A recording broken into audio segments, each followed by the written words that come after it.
Have you ever stood at a pharmacy counter, heart pounding, knowing that the small plastic card in your trembling hand is about to be declined? Have you ever felt the crushing weight of choosing between keeping a roof over your head and keeping someone you love alive? That was exactly where Naomi Hayes found herself on a rainy Tuesday night in October, standing at the 24-hour pharmacy on 5th Street, watching the pharmacist's sympathetic face as the machine beeped its rejection for the third time. The fluorescent lights above buzzed with that particular frequency that made her headache worse. Her scrubs were still damp from running through the rain after her double shift at St. Mary's Hospital, where she worked as a nurse's aide.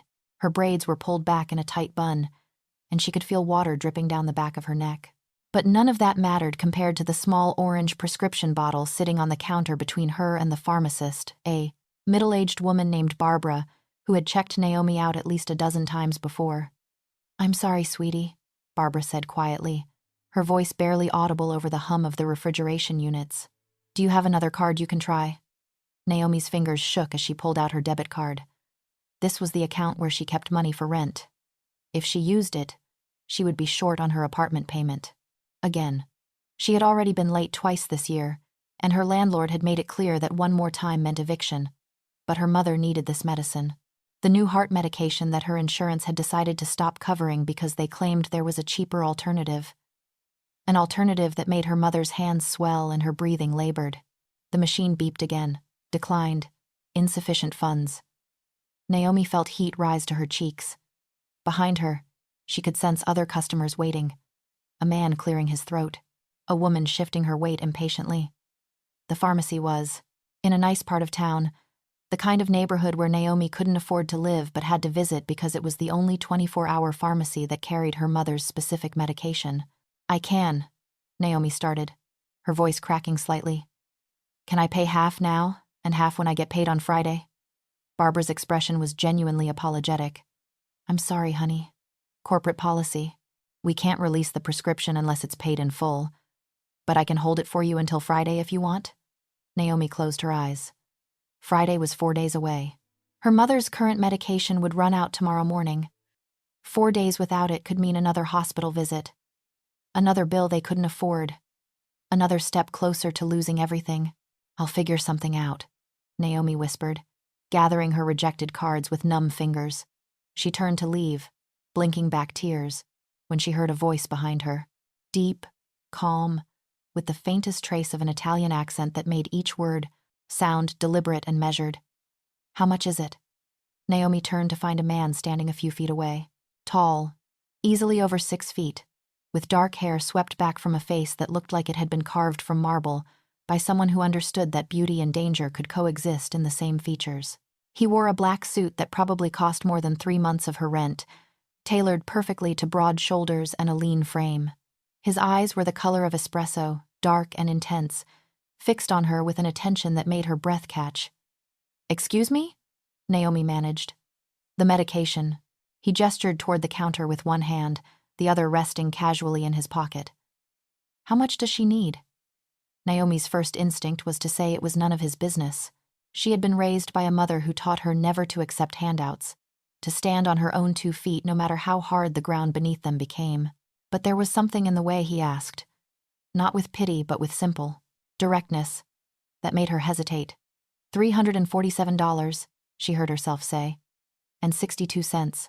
He pulled out a wallet, black leather, and extracted a credit card without even looking at it. He handed it to Barbara, who had been watching the exchange with wide eyes. "Put it on this," he said, "and whatever else she needs." "Sir, Naomi started, but he held up a hand. "Your mother needs medicine. You work at St. Mary's." He gestured to her scrubs, which had the hospital logo embroidered on the pocket. "Double shift, based on the time and how tired you look. You took the bus here because you don't have a car, and you're trying to decide which bill not to pay this month." He tilted his head slightly. "Am I close?" Naomi stared at him. "How do you?"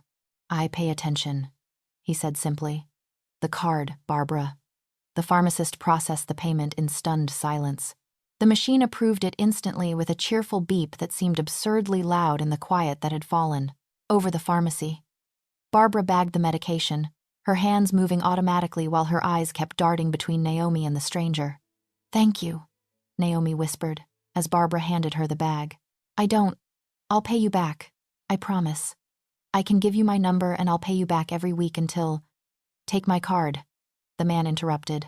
He had pulled out a business card from his wallet. Plain black with silver lettering. His fingers brushed hers as he placed it in her palm, and she noticed his hands were elegant but marked with old scars across the knuckles.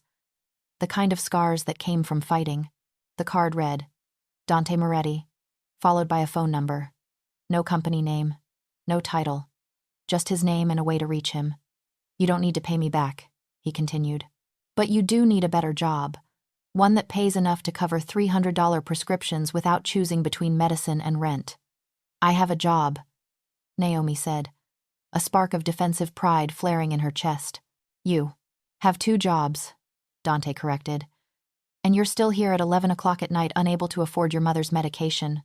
That's not a job. That's indentured servitude with the employee handbook. Naomi felt tears threatening again, but this time from frustration. Who are you two? She started. Someone who recognizes when a person is worth more than the circumstances they're stuck in, Dante said. His voice remained calm, but there was an edge to it now, something that suggested he was used to being listened to. Call me when you're ready to hear about a different option. I don't even know you. No, he agreed. But you know your mother needs medicine every month. You know your landlord won't accept another late payment. And you know that working yourself into an early grave at St. Mary's isn't sustainable. He stepped closer, and Naomi caught the scent of expensive cologne and something else, something like gunpowder and power. When you're ready to change that, call me. He turned and walked toward the pharmacy counter, where a man in a dark suit who had been standing near the vitamins section immediately moved to join him. Barbara processed another transaction, this one involving multiple prescriptions, all without looking directly at Dante. Naomi noticed the way the other customers had subtly moved away, giving him space that hadn't been there before. Mr. Moretti, Barbara said, her voice higher than normal. Your order is ready. Grazie, Barbara, Dante replied, and the pharmacist actually blushed. Naomi stood frozen, the business card burning in her palm like a brand, the bag with her mother's medication clutched in her other hand. She watched Dante leave the pharmacy, the automatic doors sliding open to reveal a black car idling at the curb. The man in the suit opened the back door for him, and then they were gone, pulling away into the rain-soaked night like they had never been there at all. The spell broke. The other customers resumed their normal movements. Barbara returned to helping the next person in line. Everything went back to normal except for Naomi, who stood there with a stranger's business card and a prescription she hadn't paid for, trying to understand what had just happened. Who was that? Naomi asked Barbara when the other customers had dispersed. Barbara leaned over the counter, her voice dropping to a whisper. Dante Moretti. She glanced around like someone might be listening. He owns half the businesses in this neighborhood. Restaurants, nightclubs, that new hotel on Park Avenue. She paused. Some people say he's connected. Connected? Naomi repeated. Barbara gave her a meaningful look. Connected. As in, you don't ask too many questions about where the money comes from. Naomi felt ice slide down her spine. The Mafia. The man who had just paid for her mother's medication was in the Mafia. I shouldn't have, Naomi started. He comes in once a month for his grandmother's prescriptions, Barbara interrupted. Always polite, always tips well. Never any trouble. She straightened up, her professional demeanor returning. But honey, if I were you, I'd think very carefully before calling that number. Men like Dante Moretti, they don't do favors without expecting something in return. Naomi walked to the bus stop in a daze. The rain had stopped, leaving the streets slick and reflecting the neon signs and streetlights in fractured patterns. She sat on the bench, the plastic seat still damp, and stared at the business card. Dante Moretti. She should throw it away. She should go home, give her mother the medication, and forget this ever happened. She should be grateful for the help and never think about the man with the expensive suit and dangerous eyes again. She tucked the card into her wallet instead. Her mother was still awake when Naomi got home to their small 2-bedroom apartment in a building that desperately needed renovation. Claudia Hayes sat in her worn armchair, the television, playing some late-night talk show on mute, an unfinished crossword puzzle in her lap. At 62, she looked older than she should. The years of working double shifts as a teacher, of raising Naomi alone after her father left, of surviving on not quite enough taking their toll. Baby, Claudia said, struggling to sit up straighter. I told you to wake me when you got home. I'm not a baby, Mama. I'm 26. Naomi set down her bag and pulled out the prescription bottle. And I got your medicine. Relief flooded Claudia's face. How? I thought the insurance. They figured it out. Naomi lied smoothly. She had gotten good at lying to her mother over the past year, ever since Claudia's heart condition had gotten worse. Small lies about having enough money, about not being tired, about everything being fine. Just a mix-up in the system. Claudia took the bottle with shaking hands, the slight tremor that came from her current medication. Thank the Lord. I was worried I'd have to go back to Dr. Chen and beg for samples again. Naomi forced a smile. You don't ever have to beg for anything, Mama. I've got it handled. But the truth was she didn't have it handled. She was drowning. And every month the water rose a little higher. The medical bills from Claudia's hospital stay last spring were still coming in, each one another wave pulling her under. The student loans from her 2 years of nursing school before she had to drop out to care for her mother full-time. The rent on an apartment that was barely habitable but was all they could afford. The utilities, the food, the bus pass, the endless, crushing weight of never having enough. That night, lying in bed, Naomi took out Dante Moretti's card again. She had looked him up on her phone. Barbara was right. He did own multiple businesses in the city. Moretti's, an upscale Italian restaurant. Eclipse, a members-only nightclub. The Palazzo Hotel. But there were also whispers in the comment sections of local news articles, suggestions that his wealth came from sources that didn't file tax returns. References to his family name that connected to organized crime, going back 3 generations. She should throw the card away. She put it back in her wallet. 3 days passed. Naomi worked her shifts at St. Mary's, changing bedpans and taking vitals and fetching coffee for nurses who made 3 times her salary. She smiled and said, "Yes, ma'am," and tried not to think about the fact that she had applied to nursing school again and been rejected because her previous student loans were in default. She tried not to think about how her mother's medication would run out again in 3 weeks, and she would be back at that pharmacy counter, watching her cards get declined. She tried not to think about Dante Moretti. On Friday night, her mother had what Claudia called a spell. Naomi called it a heart arrhythmia that required sitting with her for 2 hours, monitoring her pulse, ready to call 911 if things got worse. They didn't, thank God. But the scare left both of them shaken. After Claudia finally fell asleep, Naomi sat in the kitchen with a cup of tea she didn't drink, staring at her phone. At 1:30 in the morning, she called the number on the card. It rang twice before a male voice answered. Not Dante, but someone else. Moretti residence. Naomi stammered. My name is Naomi Hayes. Mr. Moretti gave me his card and said I could. 1 moment, please. The line went quiet, but not dead. She could hear faint sounds in the background. Music, voices, the clink of glasses. Then, a door closing, and the sounds cut off. Miss Hayes. Dante's voice came through the line, calm and unsurprised, as if he had been expecting her call. Are you all right? The question caught her off guard. Yes, I'm fine. I'm sorry for calling so late. I don't sleep much. His voice was close to the phone. Intimate in a way that made her very aware that she was sitting alone in her dark kitchen in pajama, pants, and an old college sweatshirt, and you wouldn't have called if it wasn't important. Is your mother all right? She had a spell tonight, Naomi said, then wondered why she was telling him this. But she's okay now. You said to call when I was ready to hear about a different option. Silence on the other end. Not empty, but full of consideration. Are you? Ready, I mean. Naomi looked around her kitchen. At the water stain on the ceiling from the leak in the apartment above. At the cabinet door that hung crooked because the hinge had broken months ago and she couldn't afford to fix it. At her mother's pill organizer on the counter, already running low for next week. I need a job that pays enough to cover my mother's prescriptions, she said quietly. And rent.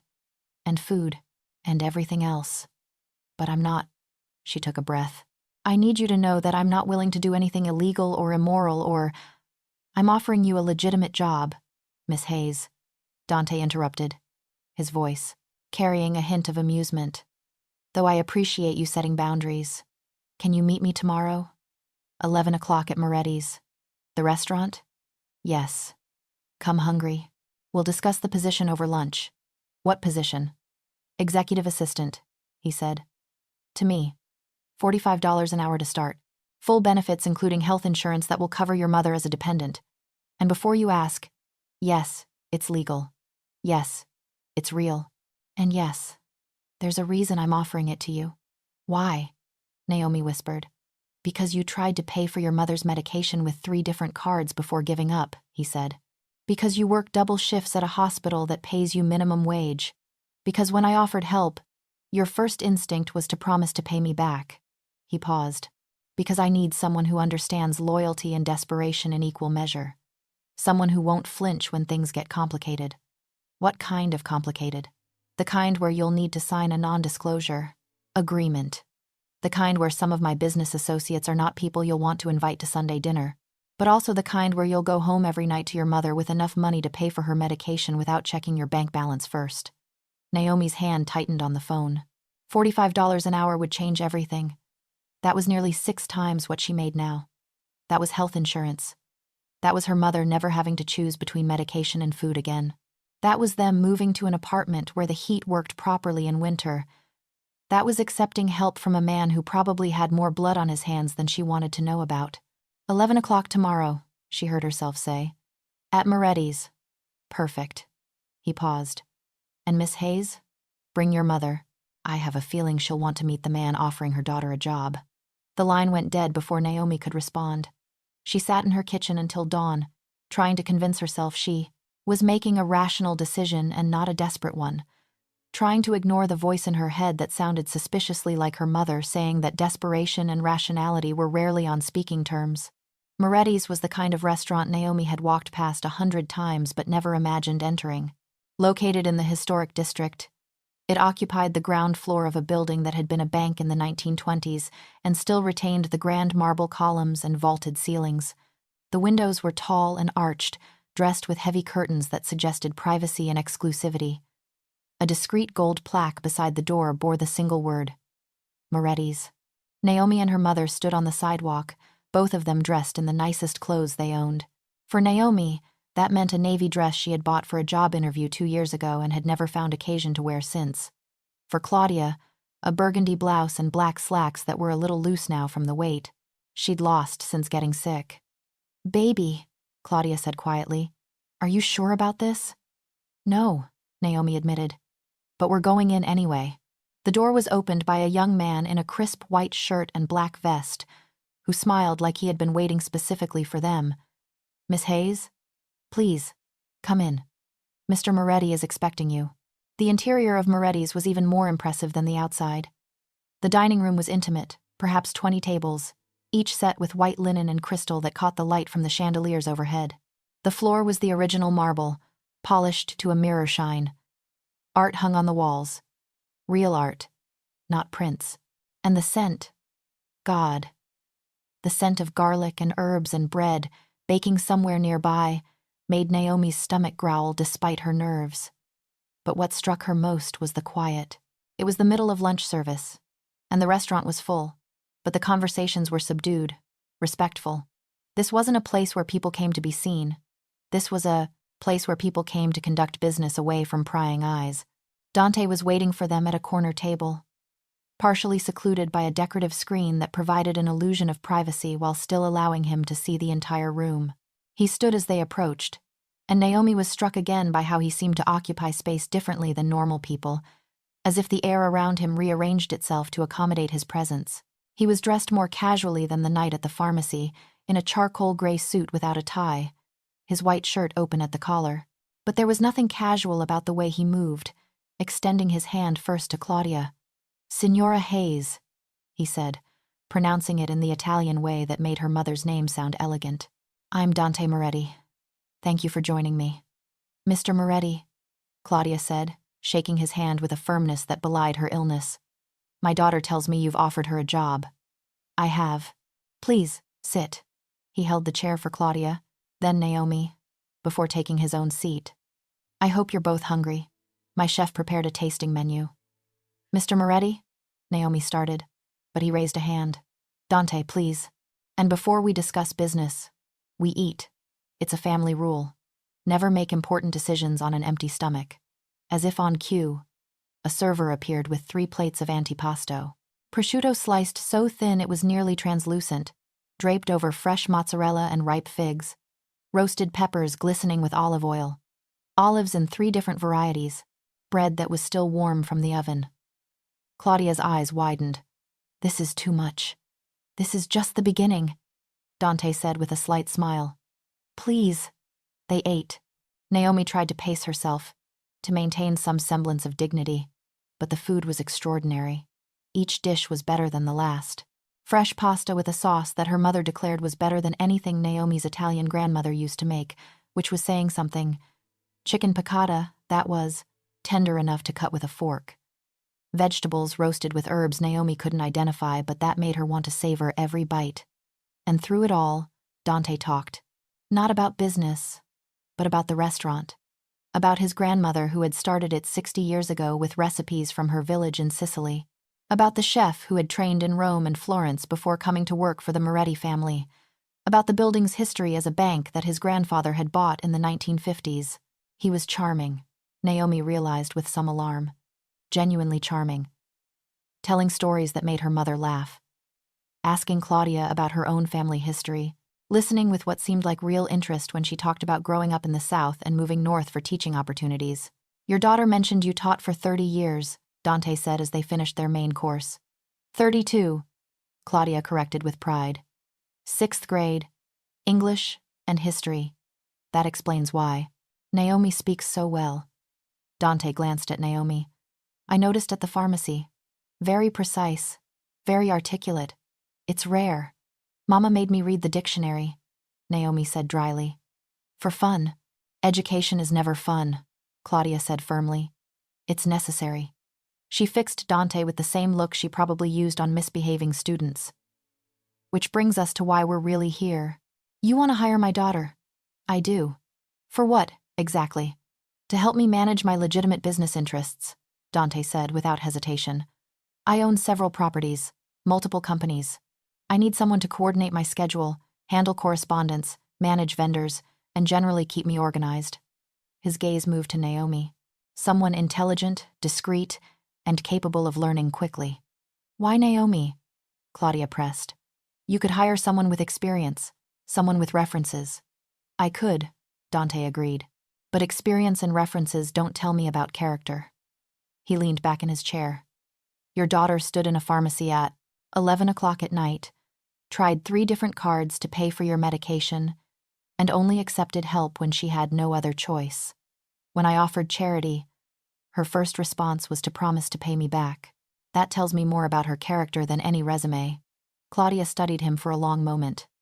My daughter is a good girl, Mr. Moretti. She don't need to be mixed up in anything that could get her hurt or arrested. Signora, the job I'm offering is completely legal. Dante's voice remained calm, but there was an edge to it now. I have lawyers on retainer who ensure everything I do complies with state and federal law. Will Naomi be exposed to aspects of my business that some might find morally ambiguous? Perhaps. But she will never be asked to do anything illegal. That's a very careful answer, Claudia observed. I'm a very careful man, Dante replied. He looked at Naomi. The choice is yours. I can have my lawyer send over the employment contract and non-disclosure agreement for you to review. Take a week. Read everything. Ask questions. Then decide if this is what you want. What if I say no?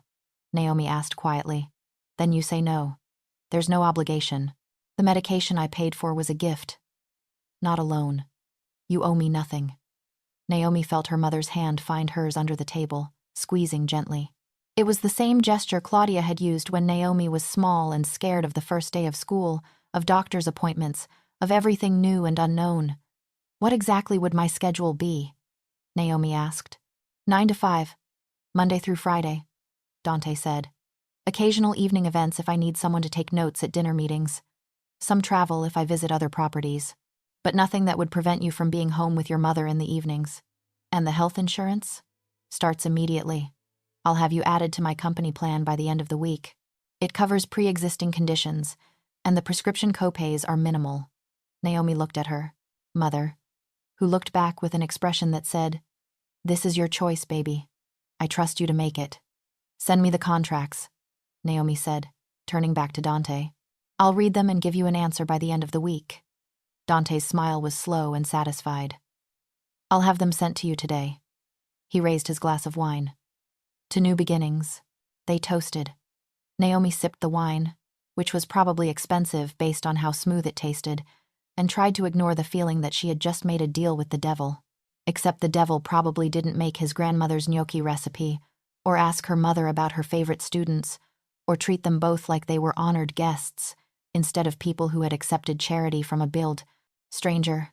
After lunch, Dante walked them to the door personally. A car was waiting, a sleek black sedan with a driver who stood at attention.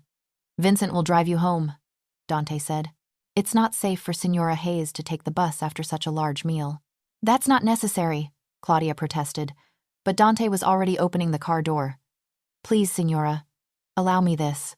During the ride home, Claudia was quiet, looking out the window at neighborhoods that got progressively less affluent as they drove. "Finally," she said. "He's dangerous." "Yes," Naomi agreed, "but he's also kind." "Yes.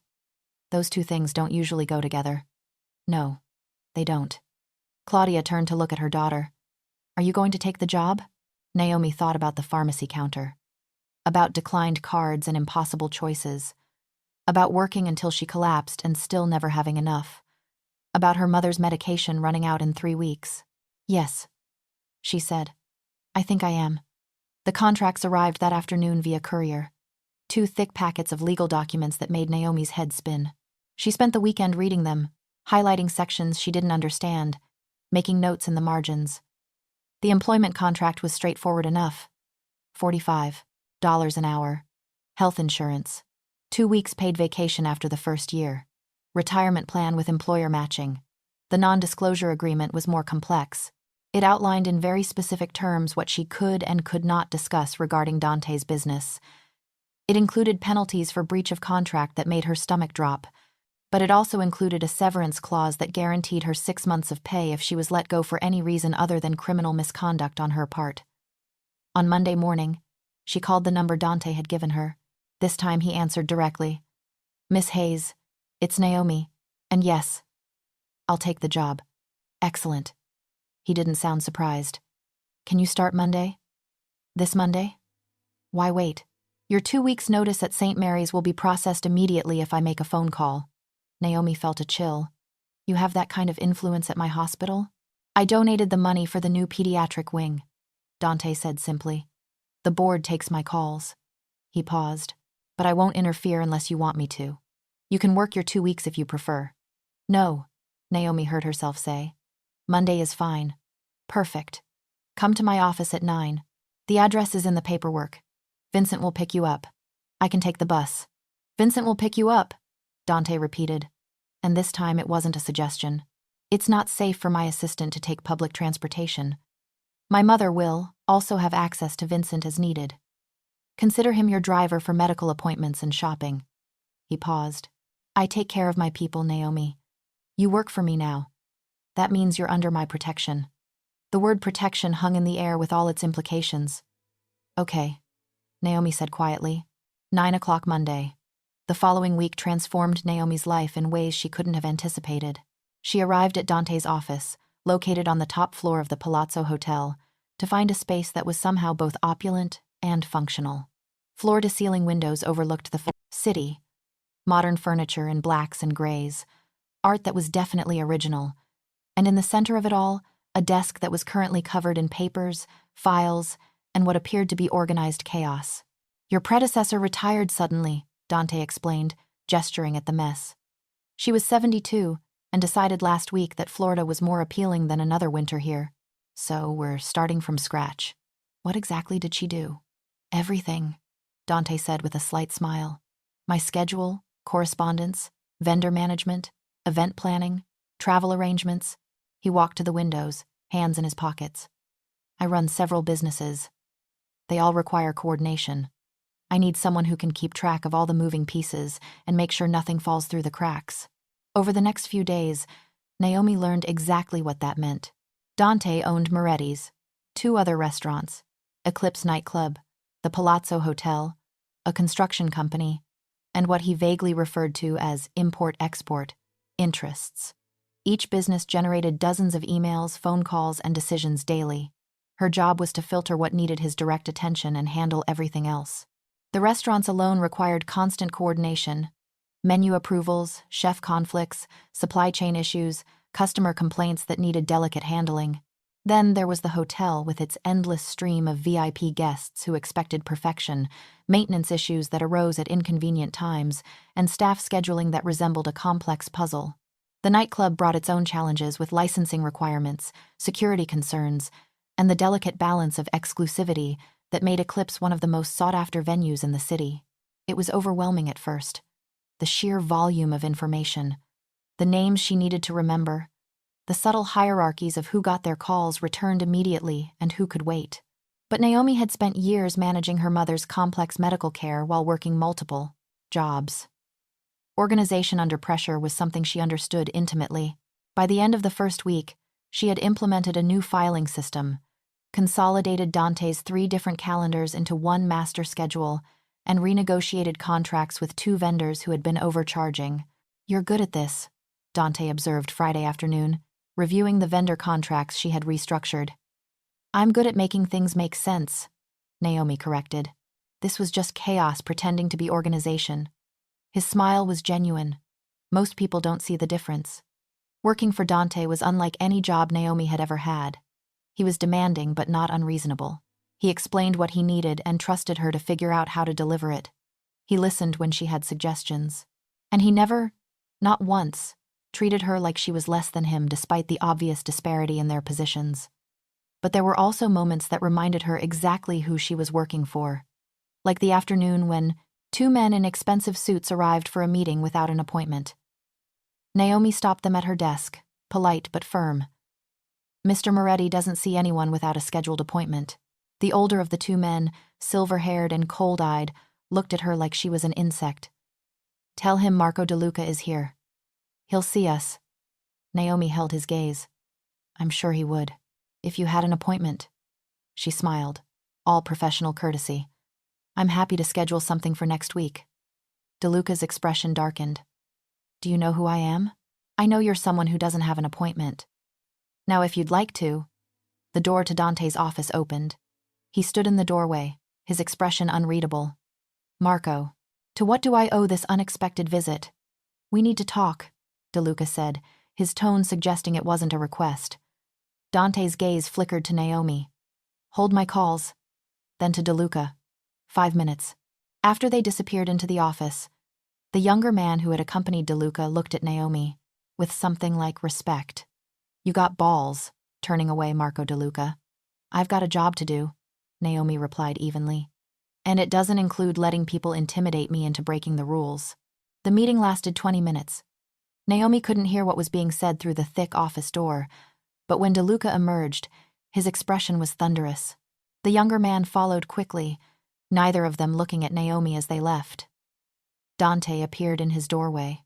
His expression was calm, but she was learning to read the tension in his shoulders, the slight tightness around his eyes. "You did well, not letting them in. Was I supposed to?" "No." He studied her. Marco DeLuca is used to people jumping when he says jump. It's good for him to be reminded that there are still doors that don't automatically open for him. "Who is he?" "A business associate." Dante's tone made it clear the subject was closed. "And someone you don't need to worry about. If he or anyone else tries to intimidate you, again, you tell me immediately. I can handle myself. I know you can." His eyes held hers. "But you work for me now. That means people will try to use you to get to me. I need to know when it happens." That evening, Vincent drove Naomi home, as had become routine. Her mother was in the kitchen making dinner, moving more easily than she had in months. The new insurance had covered not just the heart medication but also physical therapy that was helping with her mobility. "How was work, baby?" Claudia called out. "Interesting," Naomi replied, hanging up her coat. She had decided not to tell her mother about the Marco DeLuca incident. No point in worrying her. But Claudia gave her that look, the one that said, "I raised you and I know when you're keeping something from me." "What kind of interesting?" The kind where I'm learning that my boss is more complicated than I thought. That's not news, Claudia said dryly. We knew he was complicated when you took the job. Different, complicated. Naomi joined her mother in the kitchen, stealing a piece of the chicken her mother was cutting for their salad. He's respectful, fair. But there are these moments where I remember that he's not just a businessman. He's something else entirely. Claudia was quiet for a moment, then said, Are you safe there? Yes, Naomi answered without hesitation. I think I'm probably safer working for Dante Moretti than I would be anywhere else in this city. It was true. In the 3 weeks since she had started working for Dante, she had noticed changes beyond the obvious financial ones. The way people stepped aside when she walked through the Palazzo Hotel. The way restaurant staff at Moretti's treated her like VIP when she stopped by to coordinate an event. The way her landlord had suddenly become much more accommodating about the broken heater after she mentioned in passing who her employer was. She was under Dante Moretti's protection, and apparently that meant something in this city. 2 months into the job, Naomi had settled into a routine that felt almost normal. She arrived at the office by 9, left by 6, and spent her evenings with her mother, who was healthier and happier than she had been in years. The work itself was challenging but manageable. She coordinated Dante's schedule, managed communications with vendors and business partners, and occasionally attended evening events where her job was to take notes and remember names. It was at one of these events, a gallery opening for a local artist, that things shifted between them. Naomi wore a simple black dress that Dante had insisted she expense to the company. You represent me at these functions, he had said when she protested the cost. You need to look the part. The gallery was in the arts district, converted warehouse space with exposed brick and dramatic lighting. The crowd was eclectic, mixing old money patrons with young artists and everyone in between. Naomi stood near the back with her tablet, noting who Dante spoke to and for how long, a task that helped him remember follow-ups later. She was focused on adding a note about a potential real estate investor when she sensed someone standing too close. She looked up to find a man in his 50s, expensive suit, drinks on his breath, smiling at her in a way that made her skin crawl. You're Moretti's new assistant, the man said. I'm Richard Chen. I own the Imperial Hotel Group. Naomi recognized the name. Dante had mentioned Chen as someone who was trying to buy one of his properties and wouldn't take no for an answer. Mr. Chen, she said politely, taking a step back. Nice to meet you. He moved closer. You're much prettier than Dante's last assistant. He probably enjoys having you around the office. I'm good at my job, Naomi said firmly. If you'll excuse me, I need to. His hand caught her wrist. Not too fast. I was thinking we could grab a drink later, without your boss breathing down your neck. Naomi felt anger flash hot in her chest. Remove your hand. Come on, sweetheart. I'm just being friendly. She opened her mouth to tell him exactly where he could put his friendly, when a voice cut through the space between them like a blade. Take your hand off her. Now. Dante appeared beside them so quickly that Naomi hadn't seen him approach. His expression was calm, almost pleasant, but there was something in his eyes that made Richard Chen go pale. Dante, I know exactly what you were doing. Dante's voice remained quiet, but every word landed with weight. And you have 3 seconds to remove your hand from my assistant, before I remove it for you. Chen let go of Naomi's wrist like it had burned him. I didn't mean anything by it. Just making conversation. The kind of conversation that involves grabbing a woman who clearly doesn't want your attention. Dante stepped between Naomi and Chen, his body language shifting into something protective and dangerous simultaneously. Let me be very clear, Richard. Naomi works for me. That means she's under my protection. If you touch her again, if you speak to her again, if you so much as look at her the wrong way, you and I will have a very different kind of conversation. Do we understand each other? Chen nodded, backing away.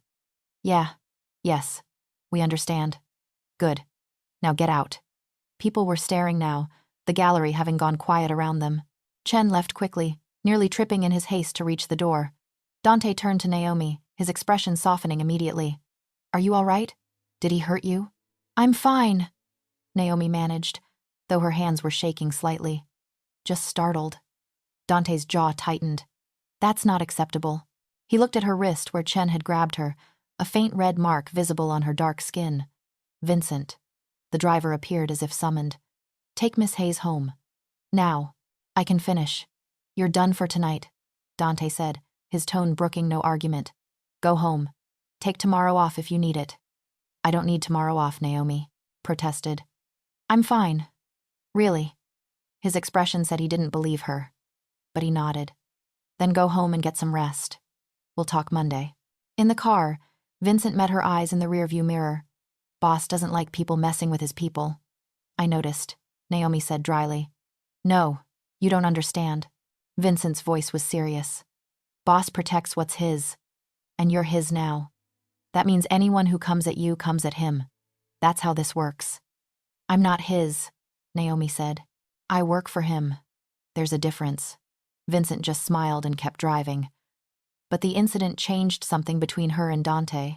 He had always been protective in a professional sense, making sure she had resources and support. But after the gallery, there was an edge to it, a watchfulness that she couldn't quite define. He started walking her to her car at the end of the day, sending Vincent to drive her mother to appointments without being asked, checking in more frequently when she was working late at the Tane office. "You don't have to hover," Naomi told him one evening as he insisted on reviewing building security protocols for the third time that week. "I'm not hovering," Dante replied. "I'm being thorough. You're being overprotective." He looked up from the security reports, his dark eyes serious. "Someone put their hands on you in a room full of people because they thought they could. That means my reputation isn't as clear as it needs to be." He leaned back in his chair. "When people know you work for me, they should know automatically that you're off limits. The fact that Richard Chen thought he could grab you means I need to be more explicit about the consequences. Or maybe it means Richard Chen is just an entitled jerk who doesn't respect women. That too." Dante's expression didn't change. "But in my world, perception is protection.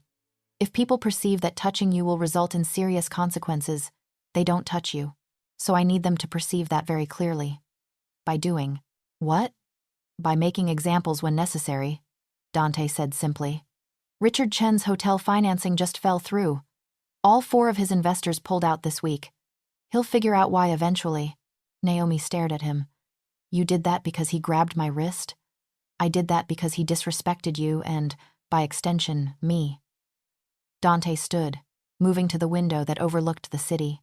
"In my family, there's a saying. Respect is everything. Money can be lost and earned again. Property can be destroyed and rebuilt. But respect, once lost, is nearly impossible to recover." He turned to look at her. "Richard Chen disrespected you. That can't go unanswered. I don't need you to fight my battles. I know you don't, but I'm going to anyway." His voice was quiet but absolute. "Because that's what it means when I say you're under my protection. It means your battles are my battles. Your problems are my problems. Your safety is my responsibility." Naomi felt something shift in her chest, a dangerous warmth, spreading through her that had nothing to do with gratitude and everything to do with the way he looked at her like she mattered more than business, more than convenience, more than an employee. "That's a lot of responsibility for one assistant," she said lightly, trying to break the tension. "You're not just an assistant." His eyes held hers. "And I think you know that." Before she could respond, his phone rang. He answered it with a quick efficiency that suggested he was grateful for the interruption, speaking in rapid Italian to whoever was on the other end.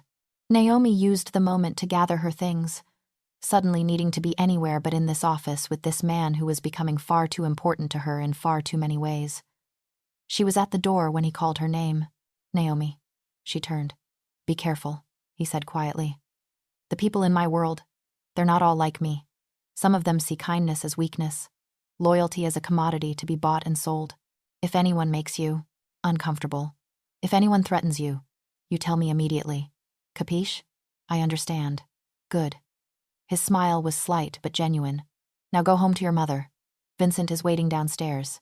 The next few months passed in a blur of work and routine. Naomi excelled at her job, learning the intricate web of Dante's business interests and the even more complex web of relationships that sustained them. She met with vendors and clients, coordinated events, traveled with Dante to meetings in other cities, and slowly built her own network of contacts and sources. She also became more aware of the other side of Dante's life, the parts that didn't appear in any official business documents, like the nights when men would arrive for meetings in Dante's private office. men who didn't have business cards or listed phone numbers. The conversations conducted entirely in Italian or Sicilian dialect that she wasn't meant to understand. The manila envelopes that changed hands, the phone calls that Dante took in another room, his voice too low to hear but his body language suggesting negotiations that had nothing to do with restaurants or hotels. She never asked about these things.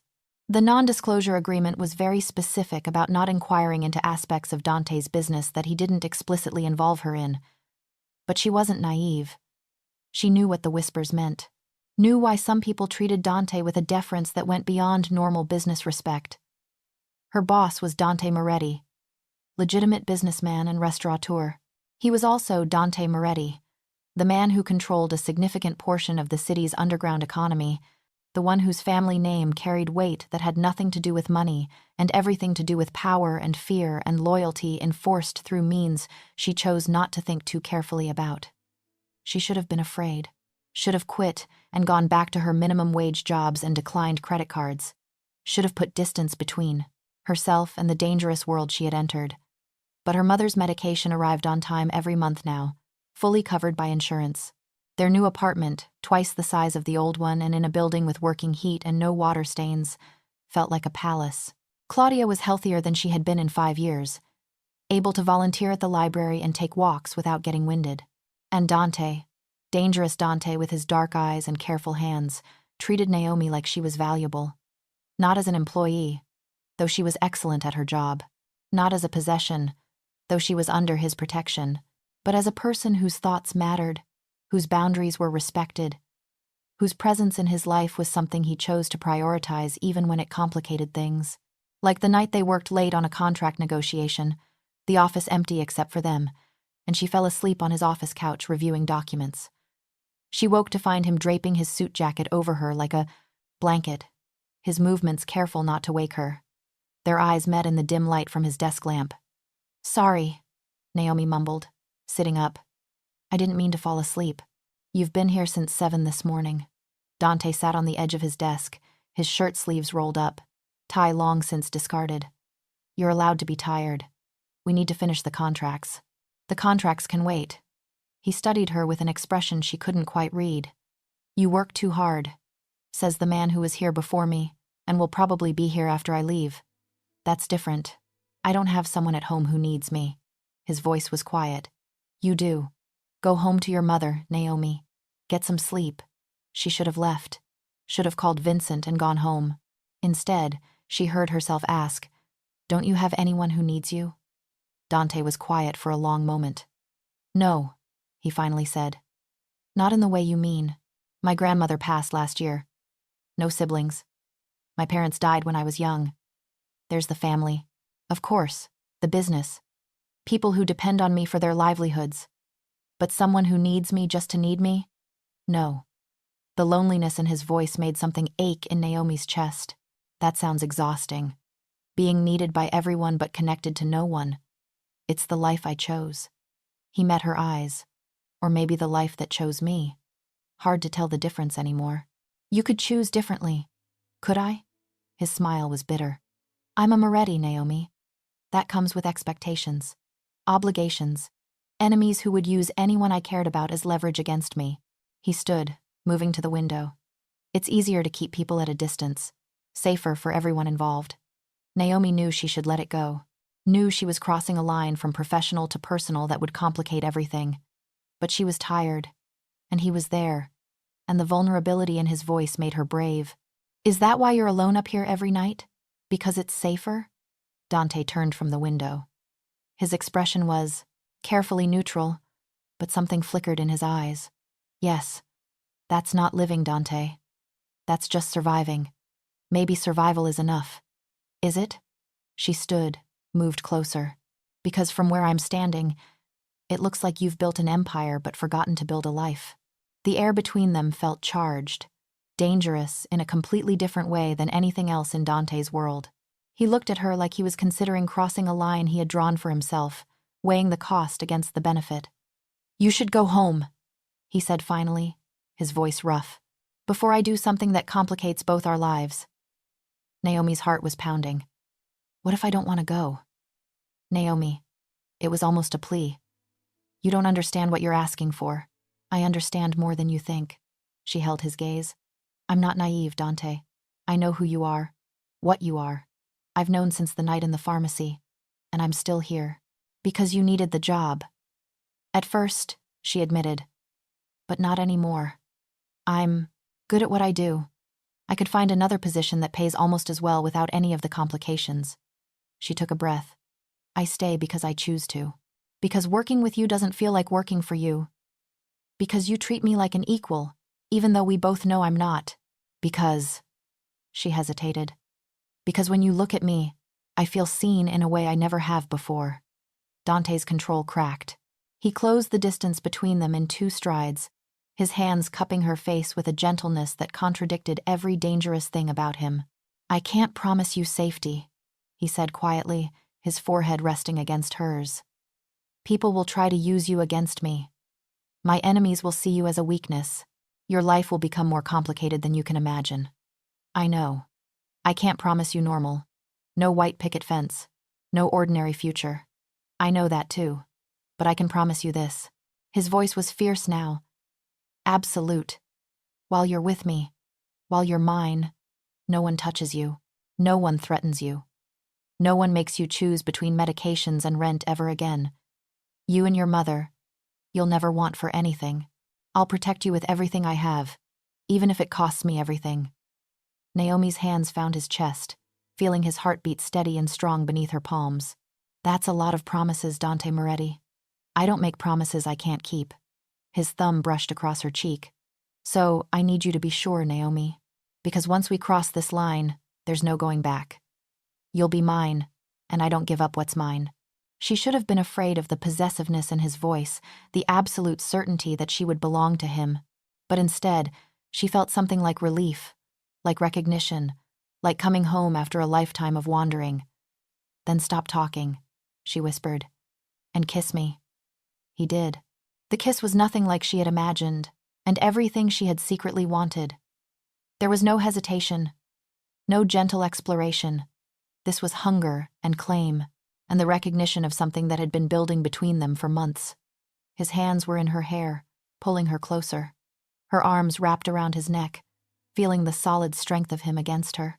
When they finally broke apart, both breathing hard, Dante's expression was fierce and tender and possessive all at once. Mine, he said quietly. Say it. Yours, Naomi whispered back. And she was. The following months transformed both their professional relationship and something much deeper. At the office, they maintained appropriate boundaries, all business and efficiency. But after hours, when the world narrowed to just the 2 of them, Dante showed Naomi a side of himself that no one else saw. He was surprisingly romantic in ways that contradicted his dangerous reputation. Flowers delivered to her desk with notes in Italian that made her blush. Private dinners at Moretti's after the restaurant closed, just the 2 of them, and a chef who made her mother's favorite dishes. Late-night drives through the city in his car, talking about everything and nothing until dawn painted the sky pink. He introduced her to his world gradually, carefully. Dinners with his business associates, where she sat beside him as an equal, not an assistant. Events where his hand on her back was possessive and proud. Meetings where her opinion was sought and valued. But he also made sure she understood the darkness that came with loving a man like him. Like the night when a rival family tried to send a message by targeting one of Dante's restaurants. The front windows were smashed, graffiti sprayed across the facade. Naomi arrived at work the next morning to find Dante on the phone, his voice cold and controlled in a way that made her shiver. After he hung up, she asked, "What happens now?" "Now I respond," Dante said simply. "Proportionally." "What does that mean?" "It means they broke my windows, so I'll break something of theirs that they value more." He looked at her, his expression serious. "This is what I meant about complications, Tesoro. My enemies will try to hurt me by hurting what I love, and I will respond with everything I have to protect what's mine." "I'm not afraid," Naomi said. "You should be, at least a little." He pulled her close, his arms tight around her. "Fear keeps you careful. Careful keeps you alive." Claudia had her own concerns. She cornered Naomi one Sunday afternoon while they were cooking together, her expression worried. "Baby, are you sure about this? About him? More sure than I've ever been about anything, Naomi answered honestly. He's dangerous. I know. His world, it's not our world. Claudia's hands moved restlessly, cutting vegetables with unnecessary vigor. I hear things. At the library. At church. People talk about the Moretti family. About things that happen to people who cross them. Dante has never been anything but respectful and protective with us, Naomi said firmly. Whatever he does in his business, he keeps. Separate from me. From us. For now. But what happens when you can't be separated anymore? When his enemies see you as a way to hurt him? Claudia set down her knife. I can't lose you, baby. You're all I have. Naomi hugged her mother, feeling how much stronger Claudia was now. How much healthier. You're not going to lose me, Mama. Dante won't let anything happen to me. He's promised. Men make promises all the time. Dante keeps his. And she believed it. Had seen the evidence of it in every interaction, every decision, every careful protection he wrapped around her and her mother. Vincent wasn't just a driver anymore. He was their constant shadow, armed and watchful. Their new apartment building had upgraded security that Dante had paid for personally. Naomi's mother's doctors were the best in the city, all accepting the insurance that Dante provided and never mentioning when he made calls to ensure she got priority appointments. He protected them. Completely. Absolutely. In ways. Both visible and invisible. It was 6 months after that first kiss when everything changed. Naomi was working late again, finalizing contracts for a new hotel acquisition.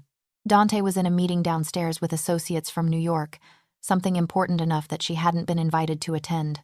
She was alone in the office, focused on her work, when she heard the elevator ding.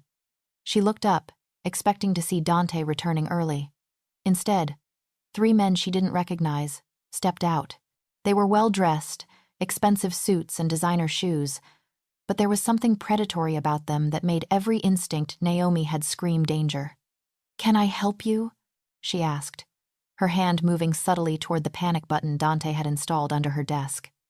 The older of the 3 men smiled. "You're Moretti's girl. We've been wanting to meet you."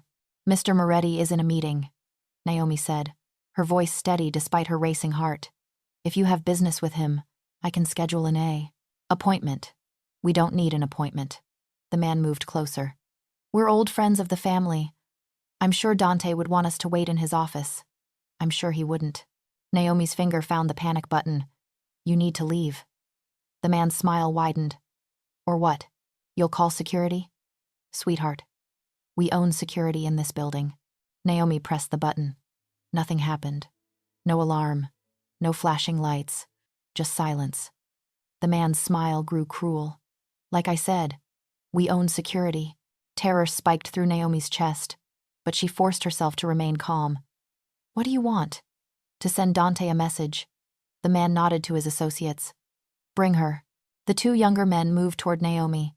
She grabbed her phone, but one of them knocked it from her hand. She tried to run, but they were faster, stronger. Hands grabbed her arms, started pulling her toward the elevator. And then the world exploded into violence. The office door slammed open. Dante was there, his expression colder than Naomi had ever seen it. Behind him were men she recognized, members of his security team, all armed, all moving with the precision of people trained for exactly this situation. "Let her go," Dante said quietly. "Now." The older man holding Naomi's arm didn't release her. "Come on, Dante. We're just having a conversation. You have 3 seconds. Dante's hand moved to his waist, where Naomi knew he kept a gun. 1. The rival boss laughed. "You're not going to shoot me. Not over some." 2. Something in Dante's voice made the man's smile falter. He looked at Naomi, then back at Dante. Calculating. 3. Dante's gun cleared his waistband so fast, Naomi barely saw it. The sound of the safety clicking off was loud in the sudden silence. The man released Naomi immediately. She stumbled forward, and one of Dante's men caught her, pulling her behind the protective wall of bodies that had formed between her and the intruders. "Smart choice," Dante said, his gun still raised. "Now I'm going to give you another choice, Marco. You can walk out of this building and never come near anything of mine again, or you can stay and explain to your wife why she's identifying your body at the morgue." The older man, Marco, raised his hand slowly. "We were just trying to have a conversation." By breaking into my office and putting your hands on my woman? Dante's voice was deadly calm. That's not a conversation. That's a declaration of war. And you're not ready for the war I'll bring to your doorstep. Marco looked at Naomi, something calculating in his expression. She's just a girl, Dante. This isn't worth. Everything that's mine is worth dying for, Dante interrupted. And she's mine. So you touching her? That's worth burning your entire organization to the ground. He stepped closer, the gun never wavering. I'm going to ask you one time. Did you hurt her? No, Marco said quickly. We didn't hurt her. Dante looked at Naomi. Is he telling the truth? Naomi's voice shook slightly. He didn't hurt me. They grabbed me. But you got here before... Before what? Dante's voice could have cut glass. Before anything happened, Naomi finished. Dante's attention returned to Marco. You're going to leave. You're going to tell everyone you know that Naomi Hayes is untouchable. If she gets so much as a dirty look from anyone associated with you, I'm holding you personally responsible. Capiche? Marco nodded slowly. We understand each other. Good. Now get out of my sight before I change my mind about letting you walk. The three men left quickly, the elevator doors closing behind them with a ding that sounded absurdly cheerful given the tension in the room. The moment they were gone, Dante's control shattered. He pulled Naomi into his arms so tightly she could barely breathe, his body shaking slightly against hers. Did they hurt you? His hands were everywhere, checking for injuries. Tell me the truth, Tesoro. Did they? No, Naomi managed. I'm okay. Just scared. Dante pulled back enough to look at her, and the rage in his expression made her heart stop. They put their hands on you. They came into my office, my territory, and they touched what's mine. His voice was low and dangerous. This is my fault. I should have had better security. Should have seen this coming. How could you have known? Because I know Marco De Luca. He's been trying to undermine me for years, and I gave him the perfect target. He looked at Naomi, and the pain in his expression was worse than the rage. I gave him you. Dante, Naomi started, but he was already moving, barking orders to his security team. I want this building locked down. No one in or out without my explicit approval. Vincent, you're with Naomi 24/7 from now on. She doesn't go anywhere alone. Understood? Vincent nodded. Understood, boss.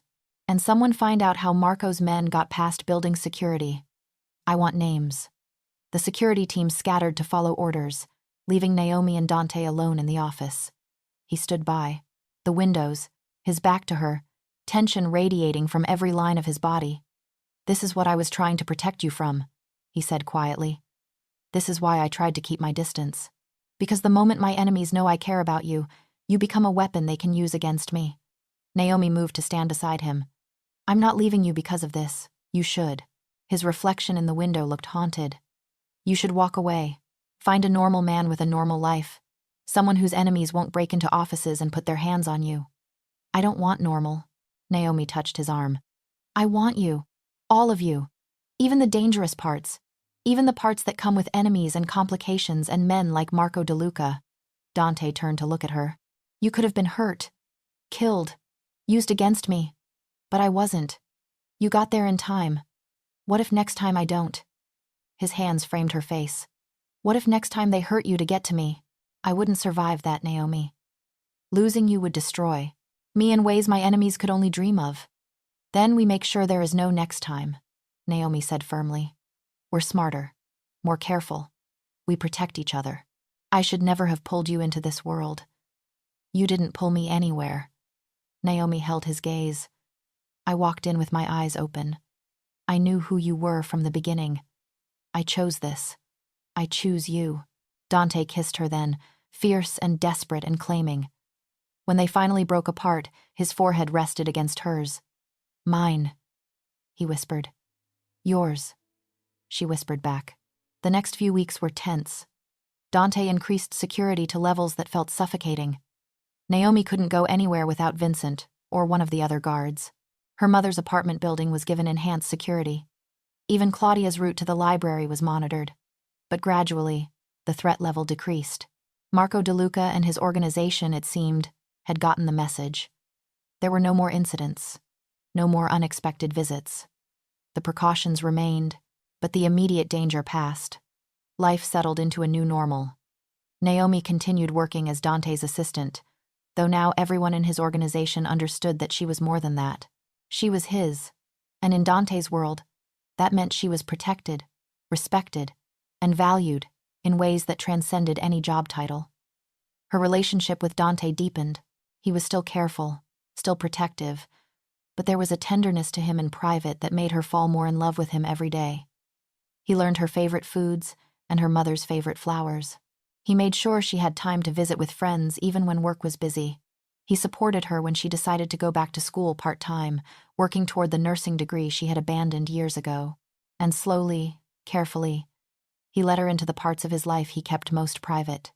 The visits to his grandmother's grave every Sunday. The charity work he did anonymously for families who couldn't afford medical care.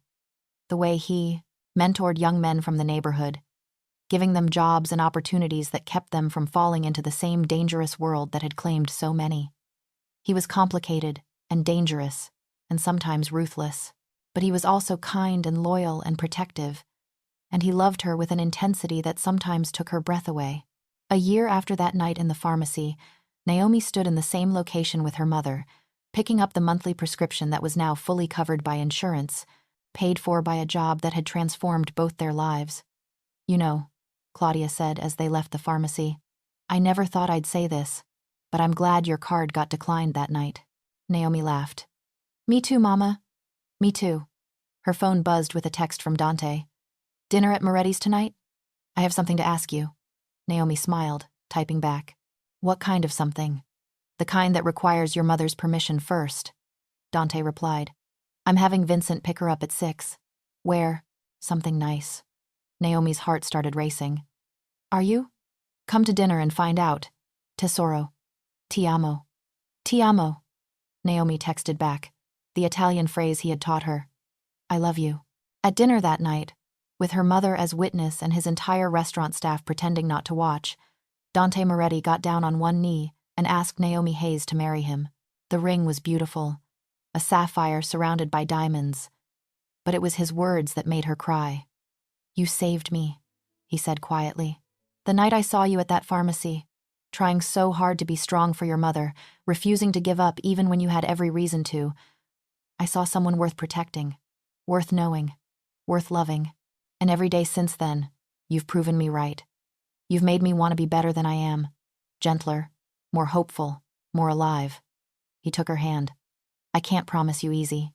I can't promise you safe. But I can promise you this. Every day for the rest of my life, I will love you. I will protect you. I will choose you. So, Naomi Hayes, will you marry me?" Through tears, Naomi whispered, "Yes." The restaurant erupted in applause. Claudia was crying. Vincent was grinning from his post by the door. And Dante slipped the ring onto her finger before pulling her into a kiss that tasted like promises and future and love that was worth every risk. 3 months later, they married in a small ceremony at Moretti's, surrounded by family and friends and the community that had embraced them both. Claudia walked her daughter down the aisle, healthy and smiling and so proud. Vincent stood as Dante's best man, and when the priest asked if they took each other, their answers were absolute. "I do." They honeymooned in Italy, visiting the villages where Dante's grandparents had been born, eating at family restaurants and walking through ancient streets. And one afternoon, standing in a pharmacy in Florence, Naomi told Dante she was pregnant. His joy was immediate and overwhelming. He picked her up and spun her around right there in the pharmacy, not caring who was watching. And when he set her down, there were tears in his eyes. "A baby," he whispered. "Our baby. Are you happy?" Naomi asked, though the answer was written all over his face. "Happy doesn't begin to cover it, Tesoro." He kissed her gently. "Thank you for choosing me, for choosing this life, for giving me everything I never knew I needed." "Thank you for being there that night," Naomi replied, "for seeing me when I felt invisible, for offering me a card that changed everything." They stood there in the Italian pharmacy, surrounded by medicine and memories, and thought about how far they had come from that rainy night in October, when a declined credit card had led to an offer that transformed 2 lives into one future. Dante's phone buzzed. A text from Vincent back in the States. Your mom had her checkup. Doctor says she's doing great. Heart strong. No issues. Naomi read over his shoulder and smiled. She's going to be around. To spoil our baby rotten. Good, Dante said. She deserves to spoil someone. He pulled Naomi close. And our child deserves to know the woman who raised someone strong enough to love a man like me. They left the pharmacy hand in hand, walking into a future neither of them could have imagined a year ago. A future built on a foundation of protection and love, and the simple act of offering help when it was needed most. That night, lying in their hotel room in Florence, Naomi thought about the girl she had been, standing at that counter with her rejected cards and her desperate hope. She thought about how close she had come to refusing Dante's help, to walking away from the best thing that had ever happened to her. "What are you thinking about?" Dante asked, his arm around her, his hand resting protectively over the barely there swell of her stomach. "That night at the pharmacy," Naomi said. "What would have happened if I had said no? But you didn't." Dante kissed her temple. "You took my card. You called me. You chose to trust me even when it was terrifying. That's who you are, Tesoro. Someone brave enough to accept help when you need it, strong enough to love someone complicated, wise enough to know that the best things in life are worth the risk. And you?" Naomi turned to look at him. "What made you offer to help a stranger?" Dante was quiet for a moment. "You weren't a stranger," he said finally. "Not really. I saw myself in you that night. Someone trying so hard to protect the people they love. Someone carrying weight they shouldn't have to carry alone. Someone who deserved better than the hand life had dealt them." He met her eyes. "And I thought, maybe I could help. Maybe this once, I could use what I have, who I am, to make someone's life better instead of more complicated." "You did," Naomi whispered. "You made my life so much better." "No, Tesoro," he smiled. "You made mine better. I just gave you a card. You gave me a reason to be more than my name, more than my family's legacy. You gave me love and hope, and a future I didn't know I wanted until I met you." They fell asleep wrapped in each other, safe and loved and grateful for a declined credit card and a stranger's kindness and the courage to accept help when it mattered most. 6 months later, Dante and Naomi welcomed their daughter into the world. They named her Claudia Grace Moretti, after the woman who had raised Naomi to be strong and the grace that had brought them together. The baby was healthy and perfect, with Naomi's dark eyes and Dante's olive complexion. And when the nurse placed her in Dante's arms for the first time, the most dangerous man in the city cried with joy. "This is everything," he whispered, looking from his daughter to his wife. "You're both everything." Naomi's mother sat in the corner of the hospital room, tears streaming down her face, watching her daughter and son-in-law begin their own journey as parents. The medication that had started this entire story sat on the bedside table, a reminder of how far they had all come. Vincent stood guard outside the door, making sure no one disturbed the new family's first moments together. And throughout the hospital, word spread quickly. Dante Moretti had a daughter, which meant the protection that covered Naomi now extended to the baby, which meant the youngest member of the Moretti family would grow up safe and loved and protected with everything her father's power and her mother's love could provide. That's the story of Naomi Hayes and Dante Moretti, the woman who couldn't pay for her mother's medicine and the Italian Mafia boss who offered her his card. Their story proves that sometimes help comes from the most unexpected sources, that kindness can exist even in dangerous people, that love can grow in the spaces between desperation and hope, and that the best decisions are often the ones that terrify us the most. Because Naomi was terrified that night when she called Dante's number, terrified when she accepted his job offer, terrified when she let herself fall in love with a man whose world was so different from hers. But she did it anyway. She chose courage over comfort. She chose possibility over safety. She chose to believe that people can be more than their reputations, more than their circumstances, more than the boxes the world tries to put them in. And in return, she found love that was fierce and protective and absolute. She found a partner who valued her strength. She found a future that was complicated and beautiful and worth every risk she took to get there. If this story moved you and you want to hear more incredible tales of unexpected love, dangerous romance, and the transformative power of choosing courage, make sure to subscribe to our channel and hit that notification bell. We share new stories every week about real people who discovered that the most meaningful connections often come from the most unlikely encounters. What did you think of Naomi and Dante's story? Have you ever had to accept help from an unexpected source? Would you have called that number? Share your thoughts in the comments below. We love hearing how these stories resonate with your own experiences of difficult choices and unexpected love. Remember, sometimes the person offering help is exactly the one you need, even if they're not the one you expected. Sometimes the scariest decisions lead to the most beautiful outcomes. And sometimes, love finds you in a pharmacy at 11 o'clock at night when you're at your lowest point and most in need of grace. Thanks for listening, and we'll see you in the next story.